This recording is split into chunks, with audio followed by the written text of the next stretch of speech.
सुप्रभात, good morning. सीधा top 20 आज के इस प्रोग्रामिंग में आप सबका स्वागत है। ये डायरेक्टर साहब नाम बदल देते हैं तो मेरे को कंफ्यूजन हो जाता है। अभी थोड़ा टाइम लगेगा ना रमा होने में हम लोग को, सिस्टम को। तो टॉप 20 बढ़िया आज के 20 स्टॉक्स जो रडार पर रखने हैं उन पे हम लोग कर लेंगे डिटेल में चर्चा। तो सबका ग्राउंड वर्क तैयार हो जाएगा। पिछले शो में मार्केट्स की बढ़िया सी स्ट्रैटेजी आ गई थी, अभी जाएंगे मुनाफे की तैयारी में और डिटेल में बढ़िया सी थ्रेडबेयर डिस्कस करेंगे मार्केट की स्ट्रैटेजी। इस शो में डिटेल में आज के सारे स्टॉक्स पर भी चर्चा कर लेंगे। गिफ्ट निफ्टी कह रहा है टचवुड 8वां स्ट्रेट ट्रेडिंग सेशन जब भारतीय बाजार इन ग्रीन कामकाज शायद कर रहे हो। देखते हैं सेशन के दौरान बिहेव कैसा करेंगे, लेकिन अच्छे संकेत हैं, अच्छा मूड है और सामने बढ़िया सा वीकेंड भी खड़ा हुआ है। आशीष, मूड कैसा और शुरुआती खिलाड़ी कौन से भाई साहब? Good morning. Good morning. और काफी बढ़िया मूड देखने को मिल रहा है। तकरीबन 80 अंक ऊपर गिफ्ट निफ्टी है। ग्लोबल संकेत भी अगर आप देखें तो बढ़िया है। खबरों के लिए आज से भी ठीक ठाक दिन है तो अच्छी है। शुरुआत कर लेते हैं और पहला जो स्टॉक है मेरे पास वो है एनएलसी इंडिया। और आपको याद होगा कि ये स्टॉक कल भी हम चर्चा कर रहे थे कि स्टॉक ने एक कंसोलिडेशन का ब्रेकआउट दिया है और प्राइस एक्शन बता रहा था कि कुछ ना कुछ होने वाला है। और कल देर शाम अगर आप देखें तो एनएलसी इंडिया की तरफ से एक अपडेट भी आया है कि इन्होंने जो काबिल जेवी है जिसमें काफ़ी सारी पीएसयू माइनिंग कंपनीज हैं, इनके साथ एमओयू किया है। और ये एमओयू किया है इन्होंने क्रिटिकल मिनरल्स और साथ में रेयर अर्थ एलिमेंट्स के लिए। और ये दो नाम इतने बजेंगे कि आप देखें कि जिस स्टॉक के साथ जुड़ जाएंगे उस स्टॉक में काफ़ी बड़ा मूव देखने को मिलता है। अब आप जीएमडीसी का चार्ट देखें, ज़बरदस्त रैली, बड़े मूव्स यहाँ पर आपको देखने को मिल रहे हैं। लगातार नए ऑल टाइम हाई स्केल कर रहा है सिर्फ इसी थीम के चलते। अब एनएलसी इंडिया कल 3% चला है। इससे पहले भी एक दिन अगर आप देखें तो ऑलमोस्ट बुधवार को भी 3-3.5% की तेज़ी इस स्टॉक में नजर आई थी। तो 2 दिनों में काफ़ी ज़्यादा चल चुका है, इस चीज़ का ध्यान रखिएगा। लेकिन खबर पॉजिटिव है, इसके लिए इन ग्रीन रख रहा हूँ। दूसरा स्टॉक है इटर्नल और इसे रेड रखा है। और 10 स्टॉक में से एकमात्र ये स्टॉक ऐसा है मेरी लिस्ट में जिसे मैंने रेड रखा हुआ है। अब इसके पीछे कारण अगर आप देखें तो कल एक मार्केट आज की खबर है अराउंड 2-2:30 बजे के आसपास की, लेकिन शायद ऐसा लग रहा है कि थोड़ी सी इग्नोर हो गई है। खबर ये है कि अमेजॉन भी अब अपना जो क्विक कॉमर्स कारोबार है ये दूसरे शहर में फिर शुरुआत में अगर आप देखें तो सिर्फ बैंगलोर में ट्रायल फेज के माध्यम से उन्होंने शुरुआत की थी 10 मिनट्स डिलीवरी की। लेकिन अब अगर आप देखें तो और विकल्प आपके पास आ जाएंगे क्योंकि मुंबई है, दिल्ली है, यहाँ पर भी ये कुछ सिलेक्टेड एरियाज़ में शुरू कर रहे हैं। मैं आपको याद दिला दूँ कि फ्लिपकार्ट मिनट्स ऑलरेडी मुंबई के काफ़ी सारे एरियाज़ में एक्टिव हो चुका है। तो क्विक कॉमर्स में जो मार्जिन्स की बात की जा रही थी, कंपटीशन लगातार बढ़ता जा रहा है, ये थोड़ा सा थ्रेट बढ़ रहा है। इसके लिए सेंटिमेंटल इम्पैक्ट है, इटर्नल को रख रहा हूँ रेड। परफेक्ट है, इंटरेस्टिंग भाई। पहले तो वो स्टॉक जिसने सबको रात में बड़ा परेशान किया, रिफ्रेश करते करते थक गए आप लोग। बीएसई की वो वेबसाइट इतना लेट क्यों पता नहीं, या तो गिन रहे थे पैसा है कितना फिर बांटेंगे कितना तो जो भी है देर रात, मतलब मेरा 10 बजे के आसपास आया ना, 10 बजे के ऐसा कुछ, जो भी याद नहीं, मतलब लेट आया, काफी लेट आया। इन्फी से एक्सपेक्टेड था कि शायद बाजार बंद होते ही आ जाएगा वो आउटकम, जैसे रिजल्ट आ जाता है, आया काफी देर से। ऐसा लगा था भूल गए इन्फी वाले। एक अनाउंसमेंट दिया था उन्होंने एआई रिलेटेड, तो मैंने तो लिखा भी था ग्रुप में कि लगता है भूल गए भाई लोग कि बायबैक की भी बोर्ड मीट होनी है। खैर ग्रीन रख रहा हूं बायबैक के अनाउंसमेंट पे। कल सुबह हमारी चर्चा हो रही थी कि खबर पे ग्रीन है लेकिन स्टॉक पस्त रहेगा, स्टॉक दबाव में आना चाहिए। इन रेड सोचा था लेकिन अभी खबर पे ग्रीन कर रहा हूं। कल दबाव में था क्योंकि लॉजिकल था कल दबाव में इन्फी रहेगा ahead of its board meet, जब सब कुछ लाजरी पता और प्राइस्ड इन हो। हुआ क्या समझाता हूं। कल बायबैक का अप्रूवल आया टेंडर रूट के जरिए। एक होता है ओपन मार्केट से खरीदने कंपनी शेयर्स, उससे भाव को सपोर्ट मिलता है बस। टेंडर रूट में जिन जिन के सरेंडर हो रहे हैं, जो प्रीमियम है बढ़िया मिल जाता है। आजकल ये बात अलग है कि आजकल सभी लोग सरेंडर करने लगे हैं तो उसकी अट्रैक्टिवनेस थोड़ी कम। खैर उस पर नहीं जा रहा हूं अभी मैं। अभी आ रहा हूं टेंडर रूट से बायबैक को मंजूरी, 18,000 करोड़ का बायबैक करने की तैयारी कर ली है।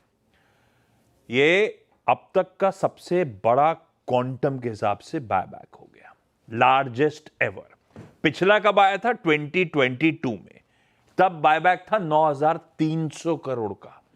ऑलमोस्ट डबल उसके क्वांटम का ये बायबैक कर रहे हैं। और इससे पहले वाले बायबैक्स 8,000, 2017 का जरूर 13,000 करोड़ रुपए का बायबैक था। इस बार क्वांटम, और स्ट्रीट क्या मान के चल रहा था, वो यतिन ने प्रेजेंट कर रहा था 10,000 से 14,000 करोड़ रुपए। हमने परसों कहा था कि वो 13 से 14 हजार करोड़ पे, क्योंकि वो 25% ऑफ आप गणित करके बैठे हुए थे सब लोग। अब इस बीच एक क्वार्टर का भी ऐड करो आप, और ना सिर्फ कैश और इक्विवेलेंट्स का, रिजर्व्स का भी करो। तो इन्फी कह रहा है 25% के थ्रेशोल्ड को नहीं पार कर रहे हैं, पर रूल्स के अंदर ही रहेंगे। 18,000 करोड़ रुपए का लेकिन मीनिंगफुल बायबैक है, तो साइज बहुत बड़ा है। और कल सुबह हम लोग मेंशन कर रहे थे कि बायबैक का इंपॉर्टेंस ये है कि ऐसे अनसर्टेन एनवायरनमेंट में मैक्रो इकोनॉमिक वॉलेटिलिटी के बीच में बढ़िया कुशन प्रोवाइड करना है। तो कुशन तो और बढ़िया गद्देदार हो गया 18,000 करोड़ रुपए का, इसीलिए इन्फी ग्रीन है। अब दूसरा पार्ट, किस भाव पे करेंगे? 1800 रुपए पे कर रहे हैं। लार्जली एक्सपेक्टेड था कि पिछली बार जब करा था तो 25% प्रीमियम पे करा था। 25% प्रीमियम पे कर रहे होते तो 1925 रुपए पे कर रहे होते, पर इस बार 1800 पे करा है तो 19% प्रीमियम बैठ रहा है। थोड़ा सा वो डिस्काउंट हो सकता है, लेकिन मुझे लगता है क्वांटम ज्यादा मीनिंगफुल, काफी मीनिंगफुल है, इसीलिए इन्फी को मैं आज के लिए ग्रीन लेके चल रहा हूं। दूसरा, इन्होंने बोर्ड मीट का अनाउंसमेंट तो लेट आया था, उससे पहले जो खबर आई थी वो थी हेन्स ब्रांड्स के साथ एआई ड्रिवन एफिशिएंसी के लिए कुछ करार करा है। हेन्स ब्रांड दरअसल मतलब बेसिकली इनको ऑर्डर भी मिला है। हेन्स ब्रांड अमेरिकन मल्टीनेशनल है, वो क्लोथिंग कंपनी है और बहुत बड़ी है। हिंदुस्तान में नहीं है तो अपने को आइडिया नहीं लगता, अदरवाइज 65-70 हजार कर्मचारियों वाली कंपनी है, क्लोथिंग कंपनी। तो वो एआई ड्रिवन वो ऑर्डर मिला है इन्फी को, वो भी एक अच्छी खबर है। लेकिन वो खबर पे नहीं, आज तो खैर सब लोग बायबैक और उसी की चर्चा कर रहे होंगे। स्लाइट डिसअपॉइंटमेंट बायबैक के प्राइस से हो सकता है, लेकिन क्वांटम मीनिंगफुल है, इसीलिए सिर्फ ग्रीन लेके चल रहा हूं आज के लिए। दूसरा, भारत फोर्ज, सॉरी, दो खबरें थी। एक, एडवांस्ड यूएवी ऑपरेशंस के लिए करार करा इसने, UAV unmanned aerial vehicles, drone, उसके लिए करार करा। और साथ में आर्टिलरी सिस्टम्स के क्रिटिकल स्पेयर पार्ट्स बनाने के लिए एक यूएई की कंपनी के साथ भी कुछ करार होता हुआ। भारत फोर्ज ऑफ लेट सिर्फ चर्चा लगता है बाबा कल्याणी अपने बोर्डरूम में डिफेंस को लेकर ही करते हैं। पिछले कई दिनों से सिर्फ डिफेंस, जमीन अधिग्रहण, हैदराबाद में 950 एकड़ कॉम्प्लेक्स बनाएंगे, ये करेंगे, वो करेंगे। उस कड़ी में डिफेंस में बड़ा एग्रेसिव होती चली जा रही है, और उस बीच अपना बिजनेस भी रीचेक कर रही है। भारत फोर्ज से कई सारे आइटम्स निकाल के, आर्म्स निकाल के वो डिफेंस की सब्सिडी में डाले भी जा रहे हैं। इंटरेस्टिंग हो रहा है इस पे। भारत फोर्ज को इंजीनियर करा, ये दो दिग्गजों के साथ शुरुआत करी। इनफैक्ट भारत फोर्ज पे मुझे याद आता है कि Q1 जो नंबर्स आए थे, इसके बाद ब्रोकरेज हाउस की रिपोर्ट्स भी ये कह रहे थे कि मार्केट अगर आप देखें तो इनके डिफेंस कारोबार को पूरी वैल्यूएशन नहीं दे रहा है, अभी भी थोड़ा सा जो है ये रीजन होगा वो एक सब्सिडी में सब कुछ लेके आ रहे हैं ताकि अनलॉक कर पाए। यस, तो इसी के चलते अगर आप देखें तो भारत फोर्ज फोकस में रहेगा। स्टॉक है L&T, यहाँ पर आप नजर रख के चल सकते हैं, और इन ग्रीन रखा और इसको। हालांकि ये स्टॉक की खासियत ये है कि कितना भी बड़ा ऑर्डर मिल जाए शायद ही कभी ये चलेगा। प्राइस मूवमेंट और खबर का तालमेल बहुत कम देखने को मिलता है, लेकिन खबर बहुत बड़ी है, खबर अच्छी है। इसके लिए आपके साथ एक बार के लिए शेयर कर देता हूँ कि मुंबई अहमदाबाद के जो रेल प्रोजेक्ट है बुलेट ट्रेन का, इसके लिए अगर आप देखें तो इनके पास ऑर्डर मिले हुए हैं, और जहाँ पर अगर आप देखें तो ये सप्लाई करते हुए नजर आएंगे। सप्लाई, कंस्ट्रक्शन, टेस्टिंग, कमिश्निंग, जो ट्रैक वर्क्स होते हैं, इसका पूरा कामकाज L&T देखेगी। और कल देर रात के आसपास की खबर है, और ट्विटर पे ही जो national high speed rail corporation limited है, इन्होंने जानकारी दी थी। तो L&T इस स्टॉक को इन ग्रीन रख रहा हूँ। और थोड़े दिन पहले ब्रोकरेज हाउस की तरफ से भी अगर आप देखें तो यहाँ पर पूरे सेक्टर को लेकर पॉजिटिव रिपोर्ट्स आई थी, तो कंफर्ट है, L&T इन ग्रीन रख रहे हैं। हिंदुस्तान जिंक ये अगला स्टॉक है, और इसी के साथ मैं बता दूं कि मेरे पास जो खबरों वाली लिस्ट होती है वो खत्म हो चुकी है, अब मेरे पास सिर्फ टेक्निकल पिक्स हैं। तो हिंदुस्तान जिंक यहाँ पर आप नजर रखेंगे। ये स्टॉक इस शो में काफ़ी बार हम चर्चा कर चुके हैं, और कल के सत्र में भी अगर आप देखें तो ऑलमोस्ट 3% की तेज़ी के साथ बंद हुआ। टेक्निकल चार्ट इसका काफ़ी बढ़िया है, और बढ़िया बात है कि इतना चलने के बाद भी इस भाव पर भी ऑलमोस्ट 7% या फिर उससे थोड़ा सा ज़्यादा डिविडेंड यील्ड चल रही है। तो अट्रैक्टिव स्टॉक है, स्ट्रक्चर बढ़िया है। हिंदुस्तान जिंक को भी रखा है in green. JBM auto, eco life mobility जो है, बेसिकली जो ईवी बसेस वाला आर्म है इनका, उसको IFC यानी कि इंटरनेशनल फाइनेंशियल कॉरपोरेशन से $100 मिलियन, $10 करोड़ की फंडिंग मिली है, ताकि ये अपने ई बसेस के डिप्लॉयमेंट को स्केल अप कर सकें। टटोलिएगा जरा इंटरनेट को। पिछले कुछ दिनों से बहुत सीरियस कंसर्न्स हाईलाइट करी जा रही हैं कि भारत में ईवी बसेस की सप्लाई का एक सीरियस शॉर्टेज है वीज़ावी डिमांड, क्योंकि हर म्युनिसिपल बॉडी अब ईवी बसेस प्रोक्योर कर रही है। इवन हमारे यहाँ बॉम्बे में बेस्ट को लेकर भी कह रहे हैं वो सप्लाई आ ही नहीं रही है जितनी डिमांड है। तो ठीक है, उस तरफ ये जेबीएम ऑटो के लिए बढ़िया फंडिंग आती हुई, तो इन ग्रीन ही रखा है स्टॉक को उस डेवलपमेंट पे। कोहांस लाइफ साइंसेज यानी कि अर्स्टवाइल सुवेन फार्मास्यूटिकल्स, जिसका नाम बदल गया, यूएस एफडीए ने आंध्र प्रदेश की फैसिलिटी को इंस्पेक्ट करा था, 0 आपत्ति, मतलब प्लांट हरी झंडी के साथ पास हो गया। ऑफलेट के लिए तो बड़ी अच्छी खबर है, क्योंकि सारे प्लांट्स पे गाज गिरी चली जा रही है, ऑब्जर्वेशंस आ रहे हैं, इसीलिए इन ग्रीन करा है। खबर अच्छी है। अगले दो कौन से? जेके टायर, ये स्टॉक चुना है और शायद वेंसडे को भी इसकी टेक्निकल चार्ट की चर्चा की थी। अब फिलहाल अगर आप देखें तो पिछले 2 हफ्तों से बढ़िया पॉजिटिव प्राइस एक्शन यहाँ पर देखने को मिल रहा है, और टायर स्पेस के स्टॉक्स में अगर आप देखें तो अलग टाइप की स्ट्रेंथ भी नजर आ रही है। तो जेके टायर इसको रखा है इन ग्रीन, और जेके टायर के साथ चार्ट एक बालकृष्ण इंडस्ट्रीज, इसका भी देख लिया, और इसका चार्ट भी अगर आप देखें तो काफ़ी बढ़िया देखने को मिल रहा है। खास बात यह है कि अगर आप डेली चार्ट पर स्विच करके देखेंगे तो एक तो अपने जो रीसेंट स्विंग हाइज हैं यहाँ से तकरीबन 14% नीचे बालकृष्ण इंडस्ट्रीज ट्रेड कर रहा है, और साथ में अगर आप देखें तो 2300 रुपये के आसपास बालकृष्ण इंडस्ट्रीज ने एक छोटा सा डबल बॉटम फॉर्मेशन बना दिया। हालांकि जो इसके पीछे थियोरी होती है, जो रूल्स होते हैं, वो पूरी तरीके से कंप्लाई नहीं हो रही, लेकिन पैटर्न्स हर बार परफेक्ट नहीं होते हैं। तो इसी चीज़ को ध्यान में रखते हुए बालकृष्ण इंडस्ट्रीज और जेके टायर, इन दोनों टायर स्टॉक्स को रखा है इन ग्रीन। इंटरेस्टिंग। पैटर्न्स हमेशा परफेक्ट नहीं होते, कन्विक्शन है इन स्टॉक्स के साथ। बढ़िया इंटरेस्टिंग चार्ट्स हैं, रडार पे रखें। अगले दो में एक तो जेएसडब्ल्यू एनर्जी, इन्होंने 317 मेगावाट की रिन्यूएबल एनर्जी कैपेसिटी को कमीशन करा अगस्त महीने में। ये अपडेट्स, मंथ के अपडेट बाजार बंद होने के बाद कल शेयर करेगा। अब इसकी इंस्टॉल कैपेसिटी 13.1 गीगावाट पहुंचती हुई। स्टॉक कूल्ड ऑफ है, मेरे ख्याल से 800 प्लस के साल के हाइज वाला है। रडार पे रखते हैं, इन ग्रीन रखते हैं, खबर पॉजिटिव है। अगला है एक और पावर, वो मैंने कौन सा है यार, जेएमआर पावर नहीं है, खबर तो मेरे ख्याल से किसी मेगा इसी के लिए होगी, जेएमआर पावर एंड अर्बन इंफ्रा। ठीक है, सुप्रीम कोर्ट ने कल अपनी फाइनल रूलिंग में ट्राइब्यूनल ने जो फैसला सुनाया था उसके पक्ष में फैसला सुनाया है। बेसिकली वो फैसला जेएमआर कमलगंगा एनर्जी के फेवर में था। ट्राइब्यूनल को अप्रोच करा था जिनके साथ इनके पेंडिंग डिस्प्यूट चल रहे थे। अब उसकी डिटेलिंग में नहीं जा रहा हूं, आसान शब्दों में ये जेएमआर कमलगंगा का पावर परचेज एग्रीमेंट था 3 सरकारी डिस्कॉम्स के साथ, हरियाणा की, बिहार की, उड़ीसा की। जब तक ये पेंडिंग मामला था, डिस्कॉम्स ने पार्ट पेमेंट करना शुरू करा था, पूरा पैसा दे नहीं रहे थे। अब जब रूलिंग इनके फेवर में आ गई है तो पूरा पैसा विद इंटरेस्ट रिकवरेबल है, ऐसा समझिए इजी वर्ड्स में। जेएमआर पावर इन ग्रीन है सुप्रीम कोर्ट के उस फैसले के बाद। 6 स्टॉक्स पूरे, क्विकली छोटा सा ब्रेक।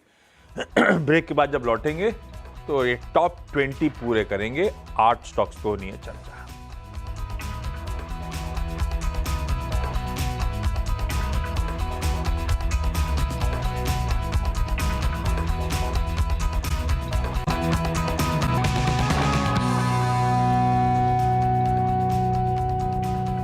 चलिए, ब्रेक के बाद आपका स्वागत है। अगले 4 स्टॉक्स का डिस्कशन कर लेते हैं, और अगला स्टॉक है मेरी लिस्ट पे फिनोलेक्स इंडस्ट्रीज। यहाँ पर आप रखेंगे खास फोकस। हालांकि अगर आप देखें तो स्टॉक को मैं इसके लिए इन ग्रीन लेके चल रहा हूँ, क्योंकि थोड़े दिन पहले इस स्पेस में कुछ पॉजिटिव डेवलपमेंट देखने को मिला। तो मुझे याद आता है हम बात कर रहे थे एस्ट्रल की, और आपने बताया था कि पीवीसी के प्राइसेस अगर आप देखें तो वो थोड़े से इम्प्रूव हुए हैं। सिमिलर लाइन ऑफ बिजनेस है, और वो शायद काफ़ी टाइम के बाद ऐसा हुआ था, और ये पूरा सेक्टर ऐसा चल रहा है जो काफ़ी दबाव में है, चाहे मार्जिन्स को लेकर हो, ओवर कैपेसिटी को लेकर हो, तो थोड़ी सी दिक्कतें यहाँ पर बनी हुई हैं। और मेरे हिसाब से बड़ी टाइम के बाद पीवीसी की कीमतें बढ़ी थी, बहुत टाइम बाद, 4-5 क्वार्टर के बाद। 4-5 क्वार्टर, और नंबर्स किसी के अच्छे नहीं आए थे। चाहे एस्ट्रल की बात करें या फिनोलेक्स इंडस्ट्रीज की तरफ से भी अगर आप देखें तो नंबर्स का कंफर्ट यहाँ पर देखने को नहीं मिला था। लेकिन क्योंकि सेक्टर में हाल ही में एक पॉजिटिव डेवलपमेंट हुआ है, और दूसरी बात है कि स्टॉक फिलहाल के लिए अगर आप देखें तो 50 डीएमए के पास चल रहा है, इसको ब्रेकआउट नहीं दिया है, इसके करीब चल रहा है। अब अगर हो सकता है कि थोड़ा सा पुश और मिले, थोड़ा सा मार्केट का मूड माहौल बेहतर हो, पीवीसी पाइप सेगमेंट में कुछ बेहतर हो रहा हो, तो ऐसे में स्टॉक में आपको एक मूव देखने को मिल सकता है। तो फिनोलेक्स इंडस्ट्री सिर्फ इसी तर्क के साथ इन ग्रीन रख रहा हूँ, सिर्फ वॉच लिस्ट में ऐड करिएगा। पॉजिटिव डेवलपमेंट हो रहे पूरे सेक्टर में, और इनफैक्ट अगर आप देखें तो बात हुई है एस्ट्रल की, तो शायद इसमें भी एक ऑफलोज की रिकवरी का ट्रेंड यहाँ पर देखने को मिला। थोड़े दिन पहले कुछ खबरों के चलते भी स्टॉक एक्शन में था, तो इनफैक्ट एस्ट्रल और फिनोलेक्स दोनों को आप ऑन रडार रख के चल सकते हैं। अगला स्टॉक है ग्लैंड फार्मा, और यहाँ पर अगर आप देखें तो इस स्टॉक में थोड़ा सा एक्शन पॉजिटिव साइड पर देखने को मिल रहा है। हालांकि स्टॉक ने चलना शुरू किया था, फिर 1-2 दिन का कंसोलिडेशन, थोड़ा सा डाउनवर्ड प्रॉफिट बुकिंग आपको देखने को मिली, लेकिन फार्मा स्पेस में भी अगर आप देखें तो स्ट्रेंथ के संकेत देखने को मिल रहे हैं। पिछले 2 दिन से हम डॉक्टर रेड्डीज की चर्चा कर रहे हैं, वहाँ पर तो काफ़ी बढ़िया स्ट्रेंथ देखने को मिल रही है। लूपिन पर भी आज मैं देख रहा हूँ कि कुछ ब्रोकरेज हाउस की तरफ से पॉजिटिव रिपोर्ट्स यहाँ पर आ रही हैं, तो अगर फार्मा पैक में दोबारा एक्शन आता है तो हो सकता है कि ग्लैंड फार्मा इसमें भी एक मूव देखने को मिले। कल की क्लोजिंग बढ़िया थी, 3.3% की तेज़ी यहाँ पर देखने को मिली थी पिछले 7 दिनों में, और चार्ट बेहतर है इसी का। और इसमें जो 50 DMA का ब्रेकआउट आपको देखने को मिला है, ये 26 अगस्त के बाद देखने को मिला है। 26 अगस्त के बाद 50 DMA के पार क्लोजिंग यहाँ पर देखने को मिली है, तो टेक्निकल पैरामीटर्स बढ़िया है। ग्लैंड फार्मा को भी रखेंगे इन green. Okay, Lodha developers, one of the leading real estate, leading के ऑलमोस्ट लार्जेस्ट होने की तैयारी में खड़ा हुआ है, जिस तरह के प्रोजेक्ट्स खड़े हुए हैं। खैर, इन्होंने कल महाराष्ट्र सरकार के साथ एक MOU करार किया है, मेमोरेंडम ऑफ अंडरस्टैंडिंग साइन किया है। ये green integrated data centre park Pallava में, पलावा असल में पलावा सिटी नाम से लोधा का ये एक बहुत मैसिव प्रोजेक्ट है, मुंबई मेट्रोपॉलिटन रीजन में ही है, MMR में ही है, थाने के पास में, डोंबिवली MMR में, ऐसा समझ लेते हैं अपन लोग। उसके अंतर्गत प्रपोज्ड इन्वेस्टमेंट्स हैं 30,000 करोड़ रुपए के। महाराष्ट्र चाहता है कि डेटा सेंटर ऑपरेशंस में लीड ले। 370 एकड़ में फैला हुआ ये पार्क होगा, जिस पार्क को develop master developer Lodha developers होंगे। अब उस पार्क के अंदर तमाम देश विदेश की कंपनियां अपने अपने एस्टैब्लिशमेंट सेट करेंगी, डेटा सेंटर ऑपरेशंस खड़ा करेंगी, वो अलग जगह, लेकिन तगड़ी तैयारी है। 2 गीगावाट का ये होगा प्रोजेक्ट। लोधा डेवलपर्स इन ग्रीन रख दिया। इनकी पलावा सिटी को भी बेनिफिट मिलता है इस तरह के मैसिव इन्वेस्टमेंट जब वहां पे चैनलाइज होते हैं। तो दूसरा, ट्रैवल फूड सर्विसेज, वो हाल की तो नहीं, लेकिन हाँ फिर भी रिलेटिवली पास की लिस्टिंग, जो एयरपोर्ट्स पे खास तौर पे हम लोग आउटलेट्स देखते हैं खाने पीने के, उनको मैनेज, उनको रन करने का काम करती है। बहुत लाइन होती है वहाँ पे, मन ही नहीं करता जाने। अभी याद दिलाया तो लास्ट ट्रिप में सुबह 6 बजे इनके एक आउटलेट पे लिटरली लाइन थी, जिसमें मुझे 15 मिनट खड़ा होना पड़ा था। सुबह 6 बजे इतना लोग सुबह, पर ठीक है, हम भी खड़े थे खाने पीने के लिए। नहीं, जलवे बढ़िया है। अब बिजनेस जैसे से एयरपोर्ट लॉन्जेस का एक्सपैंड होगा, उतना बढ़िया होगा इनके लिए। कल इन्होंने कहा कि इन्होंने कोचीन इंटरनेशनल एयरपोर्ट के साथ उनके टर्मिनल 1 के लिए फूड आउटलेट सेटअप करने का करार करा। उन्हें लेटर ऑफ अवार्ड मिला है, बैक करा इन्होंने ऑर्डर, ऐसा कहिए तो बढ़िया खबर है। TFS को इन ग्रीन रख दिया इन डेवलपमेंट के बीच। आखिरी 2 कौन से? बिल्कुल, इसमें ना एक डेवलपमेंट और भी हो कि काफ़ी सारे क्रेडिट कार्ड पर ये सुविधा बंद कर दी गई है, तो जो लाइन धीमी चलती है ना लाउंजेस में, उसके पीछे कारण है कि लोग अच्छा ये कार्ड चलेगा, ये वाला कार्ड चलेगा ऐसे करते रहते हैं, तो बड़ा समय लगता है। बहुत सारे इसमें अगर आप देखें तो रोल बैक कर लिया था ये फीचर।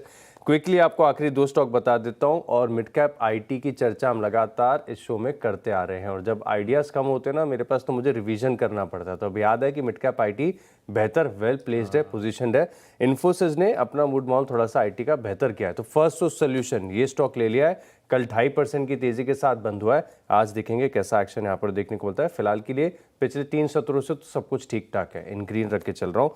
आखिरी स्टॉक है FL3I, और ये थोड़ा सा मिस हो गया है, इसमें बड़ी तेजी ऑलरेडी आ चुकी है। कल भी अगर आप देखें तो 3.5% की तेजी के साथ ऑल टाइम हाई का ब्रेकआउट दिया, लेकिन इस शो में हम ऑल टाइम हाई वाले स्टॉक्स शेयर करते रहते हैं लगातार, स्ट्रेंथ वाले, इसके लिए FL3I इसको भी रख रहा हूँ इन ग्रीन।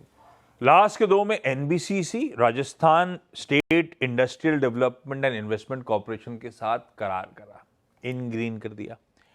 इरीडा ने परपेचुअल बॉन्ड्स के थ्रू पैसा जुटाया और बढ़िया ओवर सब्सक्रिप्शन आया था। परपेचुअल बॉन्ड मतलब प्रिंसिपल रीपे करने का कोई वो बाधा नहीं, मतलब करने की जरूरत ही नहीं है, परपेचुअली आप ब्याज देते रहिए, रखे रहिए, तो बढ़िया है। इरिडा उसके रिस्पॉन्स को देखते हुए और वैसे भी मौका मिल गया एक कंपनी हाईलाइट करने का, इन ग्रीन कर दिया इसको, 10 स्टॉक्स पूरे इस टॉप 20 का एक बढ़िया सा रैप अप ब्रेक के उस पार।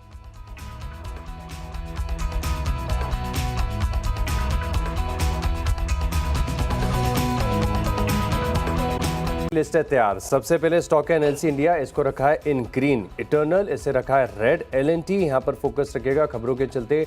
हिंदुस्तान जिंक में प्राइस एक्शन है। टायर स्पेस में जेके टायर और बालकृष्ण इंडस्ट्रीज इन्हें रडार पर रखेंगे। Finolex industries, gland pharma, FSL और FL3i इन स्टॉक्स को भी रखे रडार पर। ओके, मेरी 10 की टीम भी आप लोग की स्क्रीन पर आएगी।